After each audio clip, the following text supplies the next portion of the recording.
The scales of the ruins testify to the former wealth and power of their builders. They boast, "Look on my works, ye mighty, and despair," in Shelley's words. Yet the builders vanished, abandoning the great structures that they had created at such effort. How could a society that was once so mighty end up collapsing? What were the fates of its individual citizens? Did they move away?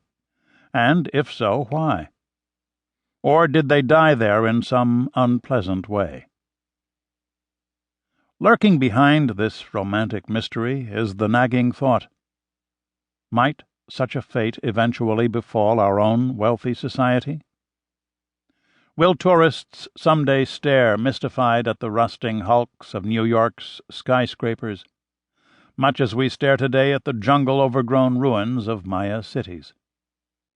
It has long been suspected that many of those mysterious abandonments were at least partly triggered by ecological problems, people inadvertently destroying the environmental resources on which their societies depended. This suspicion of unintended ecological suicide, ecocide, has been confirmed by discoveries made in recent decades by archaeologists, climatologists, historians, paleontologists, and palynologists, pollen scientists. The processes through which past societies have undermined themselves by damaging their environments fall into 8 categories, whose relative importance differs from case to case: deforestation and habitat destruction, soil problems, erosion, salinization and soil fertility losses, water management problems, overhunting, overfishing, effects of introduced species on native species, human population growth, and increased per capita impact of people. Those past collapses tended to follow somewhat similar courses constituting variations on a theme.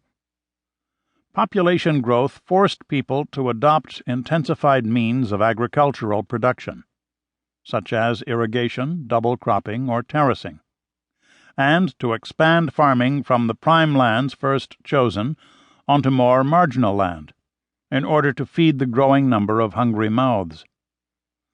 Unsustainable practices led to environmental damage of one or more of the 8 types just listed, resulting in agriculturally marginal lands having to be abandoned again. Consequences for society included food shortages, starvation, wars among too many people fighting for too few resources, and overthrows of governing elites by disillusioned masses. Eventually, population decreased through starvation, war, or disease, and society lost some of the political, economic, and cultural complexity that it had developed at its peak. Writers